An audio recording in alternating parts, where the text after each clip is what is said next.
Good morning students.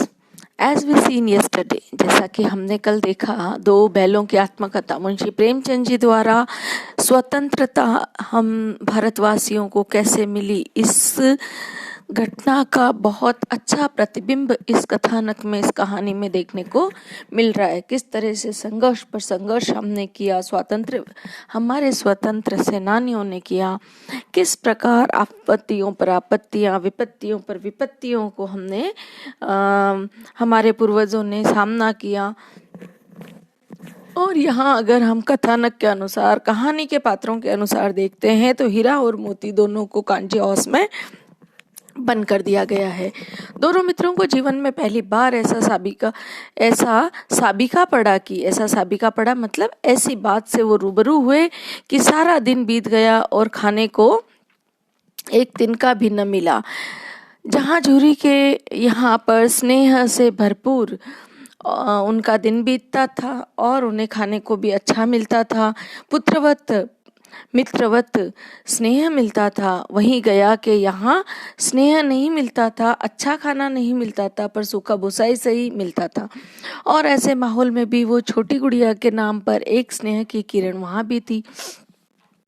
पर इनके जीवन में पहली बार ऐसा हुआ कि जब इन्हें खाने के लिए कुछ भी नहीं मिला। समझ में ना आता था कि कैसा स्वामी है। इससे तो गया फिर भी अच्छा था। कहते हैं एक विपदा जाती है तो जब दूसरी उससे कठिन आती है तो यूं लगता है कि नहीं, पहले वाली इससे सरल थी, है ना। चलिए, यहाँ कई भैंसें थी, कई बकरियां, कई घोड़े, कई गधे, पर किसी के सामने चारा न था। सब जमीन पर मुर्दों की तरह पड़े थे। हमने कांची हौस का अर्थ देखते समय पढ़ा कि कांची हौस किसे कहते हैं।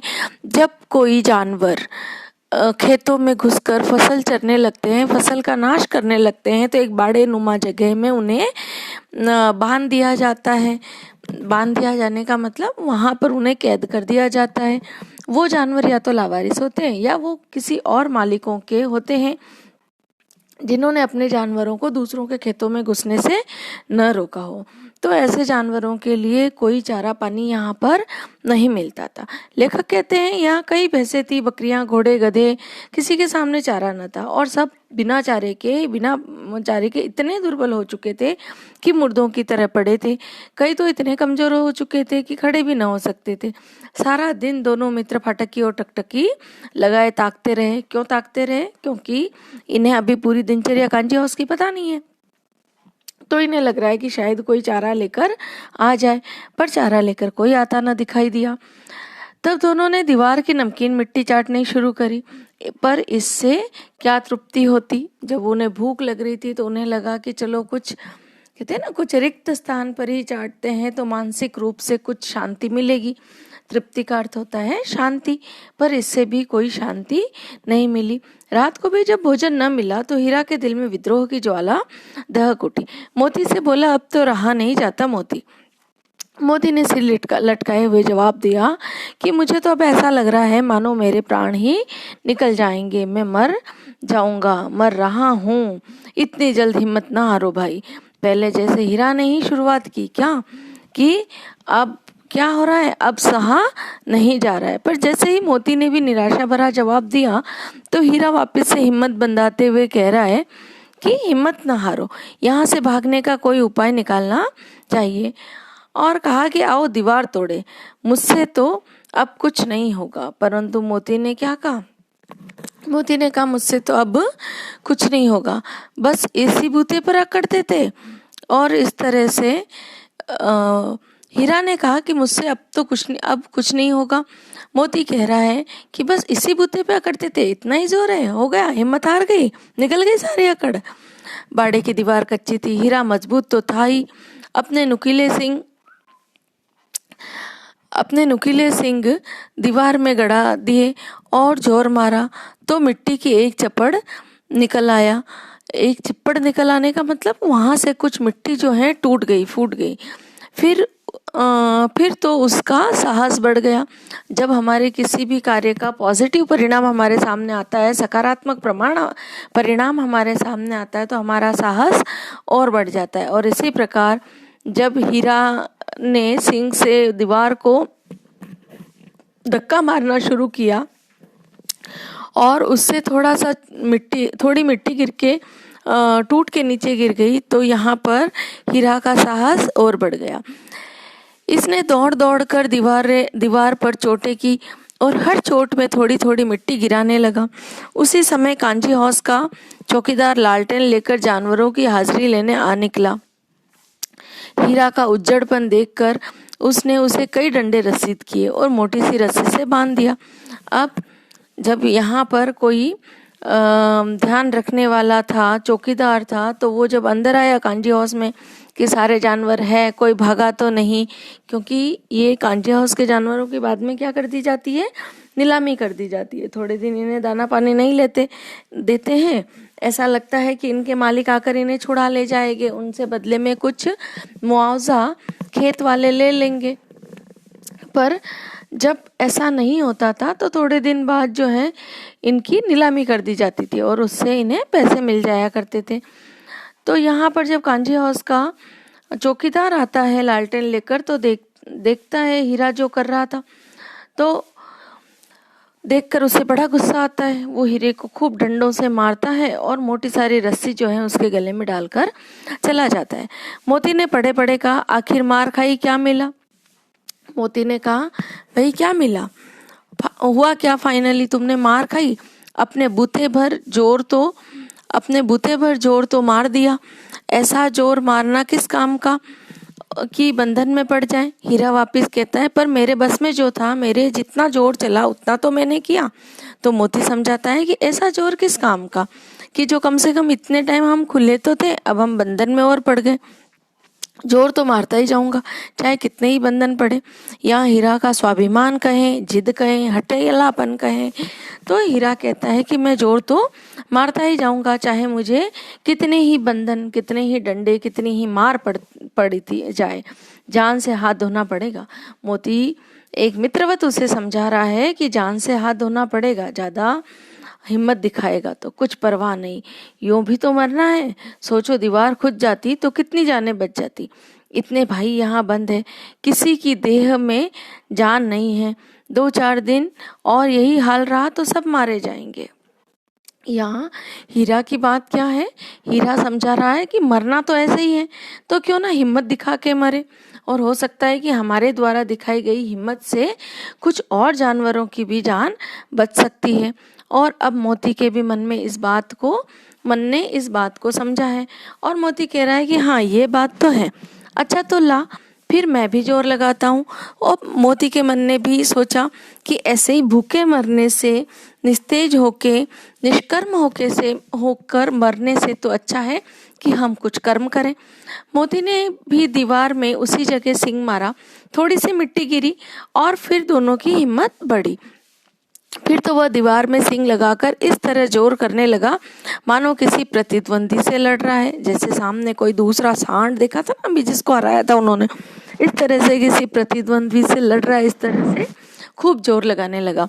आखिर कोई 2 घंटे की जोर आजमाई के बाद दीवार ऊपर से लगभग 1 हाथ गिर गई। उसने दूनी शक्ति से दूसरा धक्का मारा और जैसे ही दीवार 1 हाथ गिर गई, 1 हाथ का अर्थ होता है लगभग 1 फुट, और इस तरह से जब दीवार गिरी तो दोनों की हिम्मत और बढ़ गई। दीवार का गिरना था कि अधमरे से पड़े हुए सारे जानवर चेत हो उठे। अब जिनमें जान ही नहीं थी, जिनके खड़े होने की हिम्मत नहीं थी, दीवार जैसे ही गिरी तो सारे जानवर में चेतना जागी। उन्हें लगा कि हमारी स्वतंत्रता संभव है। तीनों घोड़ियों सरपट भाग निकली और जो 3 घोड़ियां वहां अचेत पड़ी थी भूख से, जिनमें चेतना ही नहीं बची थी, वो घोड़ियां जगह मिलते ही भाग निकली। फिर बकरियां निकली, इसके बाद भैंसें भी खिसक गई, पर गधे अभी तक ज्यों की ज्यों खड़े थे, क्योंकि हमने कहा ना कि गधा तो आखिर क्या होता है, गधा होता है, बहुत सहनशीलता होती है, इसलिए वह इतनी अधिक सहनशीलता भी अन्याय को सहन करने के लिए हमें मजबूर कर देती है। तो इस प्रकार गधे ज्यों की त्यों खड़े रहे। हीरा ने पूछा, तुम दोनों क्यों नहीं भाग जाते? एक गधे ने कहा, जो कहीं फिर पकड़ लिए जाएं। अच्छा, हम यहाँ से भाग भी जाएं फिर पकड़ गए तो क्या होगा? तो क्या हर्ज है, अभी तो भागने का एक अवसर है। बैल उन्हें समझाते हुए कह रहे हैं, भाई पकड़े जाएंगे तब की तब देखना, अभी तो भाग जाओ, असर है वो अवसर है आपके पास, हमें तो डर लगता है, हम यहीं पड़े रहेंगे। और गधे तो गधे ही हैं, वो कह रहे हैं कि हम तो यहीं पड़े रहेंगे। वापस पकड़े गए तब भी तो यहीं लाके हमें कोई छोड़ेगा, इससे तो हम पहले ही यहीं पड़े रहे। आधी रात ऊपर जा चुकी थी, अर्थात आधी रात से ऊपर जा चुकी थी, अर्थात आधी रात बीत चुकी थी। दोनों गधे अभी तक खड़े सोच रहे थे कि भागे या न भागे। और मोती अपने मित्र की रस्सी तोड़ने में लगा हुआ था, क्योंकि जैसा कि हमें विदित है, हीरा के गले में तो क्या पड़ी थी, मोटी सारी रस्सी पड़ी थी। जब वह हार गया तो हीरा ने कहा, तुम जाओ, मुझे यहीं पड़ा रहने दो। अब हीरा क्या कह रहा है मोती से कि तुम जाओ, सभी निकल गए हैं, मुझे यहीं पड़ा रहने दो, शायद कहीं भेंट हो जाए, हो सकता है कि हम कहीं फिर से मिल जाएं। मोती ने आंखों में आंसू लाकर कहा, तुम मुझे इतना स्वार्थी समझते हो हीरा, हम और तुम इतने दिनों साथ रहे हैं, आज तुम विपत्ति में पड़ गए। विपत्ति का अर्थ किसी दुख में पड़ जाना, किसी मुसीबत में पड़ जाना। विपत्ति का अर्थ होता है मुसीबत। मुसीबत में हो तो क्या मैं तुम्हें छोड़ के चला जाऊं? हीरा ने कहा, बहुत मार पड़ेगी, लोग समझ जाएंगे यह तुम्हारी शरारत है। मोती गर्व से बोला, जिस अपराध के लिए तुम्हारे गले में बंधन पड़ा, उसके लिए अगर मुझ पर मार पड़े तो क्या चिंता। अब हीरा कह रहा है कि मेरे गले में तो रस्सी बंधी है, तो लोगों को क्या लगेगा, लोगों को लगेगा कि ये जरूर तुमने ही किया है। पर मोती यहाँ पर गर्व करता है और कह रहा है कि जिस अपराध के लिए तुम्हारे गले में बंधन पड़ गया, उसके लिए अगर मुझे मार पड़े तो इतना सोचने की कहाँ आवश्यकता है। इतना तो हो ही गया कि 9-10 प्राणियों की जान बच गई, वे सब तो आशीर्वाद देंगे ही। यह कहते हुए मोती ने दोनों गधों को सींग मार मार कर बाड़े के बाहर निकाला। देखो, गधे अभी भी स्वयं से नहीं गए, मोती ने उन्हें धक्का मारकर बाहर निकाला है कि तुम तो जाकर बचो।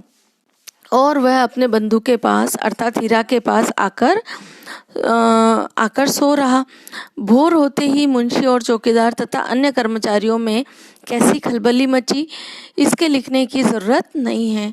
लेखक कह रहे हैं कि इसका वर्णन करने की आवश्यकता नहीं, क्योंकि हम स्वयं समझ सकते हैं कि जो रोज कांजी हाउस की हाजिरी लेता है वहाँ के प्राणियों की, और उन्हें नीलामी के स्वरूप में बांध कर रखा था, और जब सुबह आकर चौकीदार और मुंशी ने देखा होगा कि 2 बैलों के अलावा संपूर्ण कांजी हाउस खाली पड़ा है, तो उनमें कैसी अफरा तफरी और कैसी अस्त व्यस्तता मची होगी, कैसी खलबली मची होगी।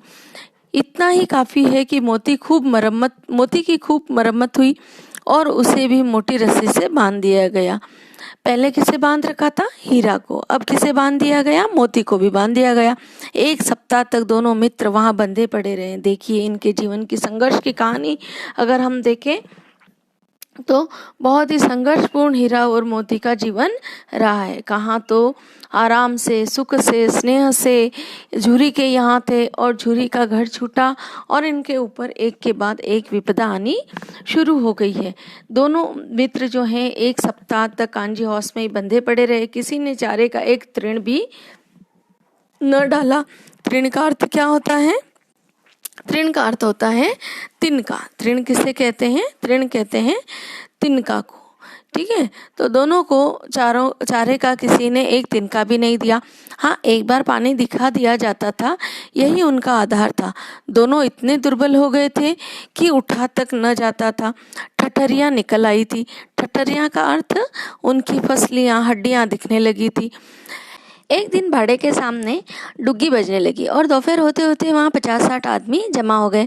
अर्थात ऐलान किया गया हो, जैसे किसी चीज़ का हम कहते हैं ना, दवंडी, ढोल नगाड़े पीट पीट कर कोई बात को बार बार बताया जाता है। अब जैसे ऑटो रिक्शा वगैरह कुछ ऐड करने के लिए या कुछ बात बताने के लिए घूमते हैं लाउड स्पीकर लेकर, पहले ढोल बजाकर सबको सचेत किया जाता था, नगाड़े बजाकर सबको सचेत किया जाता था और फिर कहने वाला अपनी बात कहता था। तो इस तरह से 50-60 आदमी जमा होने का अर्थ कुछ नीलामी की बात यहाँ पर हुई है। तब दोनों मित्र निकाले गए और उनकी देखभाल होने लगी। लोग आकर उनकी सूरत देखते और मन फीका करके चले जाते। क्यों मन फीका करके चले जाते? क्योंकि जो कृषक के रूप में कृषक बनकर उन्हें खरीदना चाहते थे। हो सकता है वो अब इनमें जान नहीं रही हो, शक्ति नहीं रही हो, ऊर्जा नहीं रही हो, इस वजह से नहीं खरीदना चाहते और इस तरह से सब लोग मन फीका करके चले जाते। ऐसे मृतक बैलों का कौन खरीदार होता है ना, हमने पहले एक्सप्लेन कर लिया। सहसा एक दड़ियल आदमी, दड़ियल का अर्थ क्या हुआ? दड़ियल का अर्थ हुआ जिसके दाढ़ी है ऐसा आदमी। दाढ़ी यहाँ मूल शब्द है और ईयल जो है वो यहाँ पर प्रत्यय लगा है। जिसकी आंखें लाल थी और मुद्रा अत्यंत कठोर, ऐसा जो आदमी है वो आया, दोनों मित्रों के कुल्हू में उंगली गोदकर मुंशी जी से बातें करने लगा। उसका चेहरा अंतर्ज्ञान से दोनों मित्रों के दिल कांप उठे। चेहरा देखकर अंतर्ज्ञान से, अंतर्ज्ञान मतलब चेहरा देखकर इन्होंने कुछ समझा कि ये आदमी कौन होगा, वह कौन है और उन्हें क्यों टटोल रहा है। इस विषय में उन्हें कोई संदेह न हुआ। संदेह न होने का अर्थ उन्हें क्लियर हो गया कि ये कहीं कत्ल खाने से ही आया है। दोनों ने एक दूसरे को भीत नेत्रों से देखा। भीत का अर्थ होता है डर। ऐसे साहसी बहादुर हीरा और मोती जो अभी तक किसी विपदा से डरे नहीं, संघर्ष करते रहे, अब जो है दोनों के नेत्र भयभीत हो चुके हैं और दोनों ने एक दूसरे को देखा, सिर झुका लिया। हीरा ने कहा, गया के घर से नाहक भागे, अब जान न बचेगी। उन्हें लग रहा है कि गया के घर से हम क्यों भागे, इससे तो अच्छा होता कि हम गया के घर पर ही रह जाते, इससे कम से कम जान तो बची रहती। मोती ने अश्रद्धा के भाव से उत्तर दिया, कहते हैं भगवान सबके ऊपर दया करते हैं, उन्हें हमारे ऊपर दया क्यों नहीं आती। संघर्ष करते करते अब दोनों मित्र थक चुके हैं। तो मोती ने जो है अश्रद्धा से अर्थात भगवान से श्रद्धा ही जैसे उठ गई हो, क्योंकि इतने दिन तक जब तक वो संघर्ष कर रहे थे उन्हें लग रहा था कि आज नहीं तो कल आशा की एक किरण आएगी और शायद हमारे अच्छे दिन आएंगे। पर यहाँ पर जो है दोनों ही मित्रों ने अब अपना अंत आते हुए देखा और मोती ने कहा कि भगवान ने हमारे साथ न्याय क्यों नहीं किया। भगवान के लिए हमारा मरना जीना दोनों बराबर है। चलो अच्छा ही है, कुछ दिन उसके पास तो रहेंगे। एक बार भगवान ने उस लड़की के रूप में हमें बचाया था, क्या अब न बचाएंगे। यहाँ पर हीरा जो है मोती को फिर से सांत्वना दे रहा है और कह रहा है कि पहले भी तो लड़की के रूप में भगवान हमने हमें बचाया है, तो हो सकता है कि अब हमें और भगवान किसी ना किसी का रूप लेकर बचाएगा। तो हीरा कह रहा है यह आदमी छुरी चलाएगा। जैसे कि हमने बताया कि ये कौन है, कोई कत्ल खाने से आया हुआ आदमी है और कह रहा है कि ये छुरी चलाएगा। तो क्या चिंता, मांस, खाल, सिंग, हड्डी सब किसी ना किसी के काम आएगी और ये है सर्वस्व समर्पण की भावना। यहाँ पर मोती कह रहा है कि छुरी चलाएगा तो भी क्या, एक दिन तो मरना ही है। अच्छा है, छुरी चलाने के बाद हमारा मांस, हमारी खाल, हमारे सिंग, हमारी हड्डियाँ, कुछ ना कुछ काम सबके आ जाएगी। नीलाम हो जाने के बाद दोनों मित्र उस दड़ियल के साथ चले। दोनों की बोटी बोटी कांप रही थी। बोटी बोटी कांपने का अर्थ अंदर से दोनों को डर लग ही रहा था, क्योंकि दोनों को पता था कि ये कसाई है और हमें जो है ये मार देगा। बेचारे पांव तक न उठा सकते थे, पर भय के मारे गिरते पड़ते भागे जाते थे। इतने दिनों से जो भूख से निर्बल, ऐसे हीरा मोती के पांव नहीं उठ रहे थे, इतने दुर्बल वो हो चुके थे, परंतु वो चले जा रहे थे क्योंकि उन्हें पता था पता क्या उनकी चाल जरा सी भी धीमी होने के बाद उन्हें जोर से डंडा जम रहा था और इसीलिए वो चले जा रहे थे। राह में गाय बैलों का एक रेवड़, रेवड़ का अर्थ होता है एक समूह, रेवड़ का अर्थ पशुओं का जो समूह होता है उसे हम रेवड़ कहते हैं। ठीक है, तो पशुओं का समूह जो है, रेवड़ जो है, हरे हरे हार में चरता नजर आया। सभी जानवर प्रसन्न थे, चिकने चपल, कोई उछलता था और कोई आनंद से बैठा पागुर रहा था, पागुर करता था। कितना सुखी था इनका जीवन, पर कितने स्वार्थी है सब। किसी को चिंता नहीं कि उनके दोनों भाई बधिक के हाथ पड़े कैसे दुखी है। अब जब हम आपत्ति में होते हैं, विपत्ति में होते हैं, तो यूँ लगता है कि जो भी हमें देखें वो इस बात को नोटिस करके कुछ तो चेष्टा करें कि हमें विपदा से बाहर निकाल सकें। इसलिए हीरा मोती को लग रहा है कि ये कितने स्वार्थी है। इन्हें नहीं लग रहा है कि कोई बंधक बन के जा रहे हैं, इनके ही भाई बंधु हैं, तो हमें छुड़ाने की कोई चेष्टा करें। सहसा दोनों को ऐसा मालूम हुआ कि यह परिचित रहा है। मजबूरी से और सहसा दोनों को ऐसा मालूम हुआ कि ये राह कैसी है, परिचित सी है, जानी पहचानी सी है। हाँ, इसी रास्ते से गया उन्हें ले गया था। वही खेत, वही बाग, वही गांव मिलने लगे। प्रतिक्षण उनकी चाल तेज होने लगी। क्यों होने लगी? क्योंकि यहाँ पर उन्हें आशा की एक किरण नजर आने लगी। सारी थकान, दुर्बलता गायब हो गई। ये लो, अपना ही हार आ गया। इसी कुएं पर हम पुर चलाने आया करते थे, यही कुआं है। अर्थात मोती और हीरा किस राह पर है? फिर से अपने पुराने मालिक, अपने प्यारे मालिक झूरी के गांव की राह पर है। मोती ने कहा, हमारा घर नगीच आ गया। नगीच आने का अर्थ पास में आ गया है। हीरा बोला, भगवान की दया है, मैं तो अब घर भागता हूँ। यह जाने देगा, इसे मार गिराता हूँ। देखिए, ये होता है कि जब हमारे ऊपर की आपदा टलती जाती है तो हम निर्बल समय में भी, या हम ये कह सकते हैं कि हमारा गोल, उद्देश्य, ध्येय जब हमें सामने दिखाई देने लगता है तो हमारी दुर्बलता स्वतः ही छूमंतर हो जाती है और हमारे अंदर दुगना जोश, उत्साह आ जाता है। और जब हीरा कहता है मोती को कि क्या ये दड़ियल हमें भागने देगा? जब मोती कहता है कि अब मैं घर भागता हूँ, तो हीरा पूछता है, क्या ये जाने देगा? तो मोती कहता है कि मैं क्या करूँगा, मैं तो इसे मार गिरा दूंगा। जहाँ मोती में 4 कदम उठाने की क्षमता नहीं थी, आज उस दड़ियल कसाई से आदमी को मार गिराने की हिम्मत आ गई है। नहीं नहीं, दौड़कर थान पर चलो, वहाँ से हम आगे न जाएंगे। अब एक दूसरे से कुछ परामर्श हुआ है और कह रहे हैं कि हमें दौड़कर कहाँ जाना है? हमें दौड़कर थान पर जाना है, वहाँ से हम आगे न जाएंगे। दोनों उन्मत्त होकर बछड़ों की भांति कुलेले करते हुए, अर्थात क्रीड़ा करते हुए, मस्ती करते हुए, उछल कूद करते हुए जो है घर की ओर दौड़े। वह हमारा थान है। दोनों दौड़कर अपने थान पर आए और खड़े हो गए। दड़ियल भी पीछे दौड़ा दौड़ा चला आता था। आप दड़ियल की गति जो है वो हीरा मोती की गति से कम हो चुकी थी। कहाँ तो इनकी गति कम होते ही दड़ियल उन्हें डंडा जमाता था और अब जो है हीरा मोती इसकी पकड़ से ही बाहर हो गए। जूरी द्वार पर बैठा धूप खा रहा था। बैलों को देखते ही दौड़ा और उन्हें बारी बारी से गले लगाने लगा। मित्रों की आंखों से आनंद के आंसू बहने लगे। एक जूरी का हाथ चाट रहा था। दड़ियल ने जाकर बैलों की रस्सियां पकड़ ली। जूरी ने कहा, मेरे बैल हैं। दड़ियल ने कहा, तुम्हारे बैल कैसे हैं?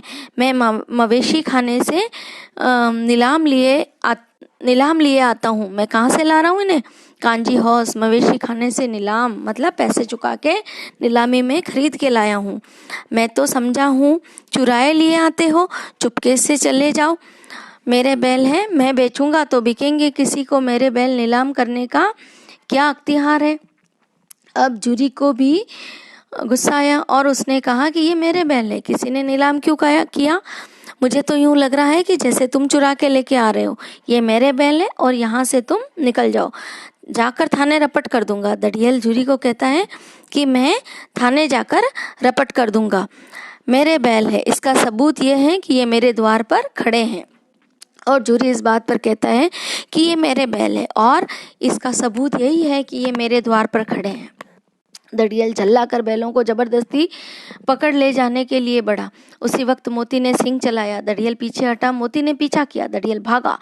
मोती पीछे दौड़ा। गांव के बाहर निकल जाने पर वह वहां रुका, पर खड़ा दड़ियल का रास्ता देख रहा था। दड़ियल दूर खड़ा धमकियां दे रहा था, गालियां निकाल रहा था, पत्थर फेंक रहा था और मोती विजयी शूर की भांति उसका रास्ता रोके खड़ा था। गांव के लोग ये तमाशा देखते थे और हंसते थे। अब अगर कहीं जाके दड़ियल रिपोर्ट भी लिखाता है तो हीरा और मोती दोनों का व्यवहार आराम से ये साबित करता है कि ये जो हीरा और मोती हैं किसके बैल हैं? जूरी के बैल हैं।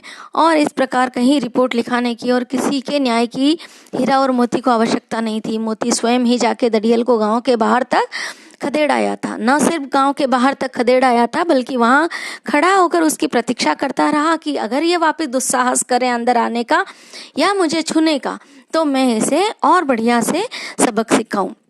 जब दड़ियल हार कर चला गया तो मोती अखड़ता हुआ लौटा। हीरा ने कहा, मैं डर रहा था कि कहीं तुम गुस्से में आकर मार न बैठो।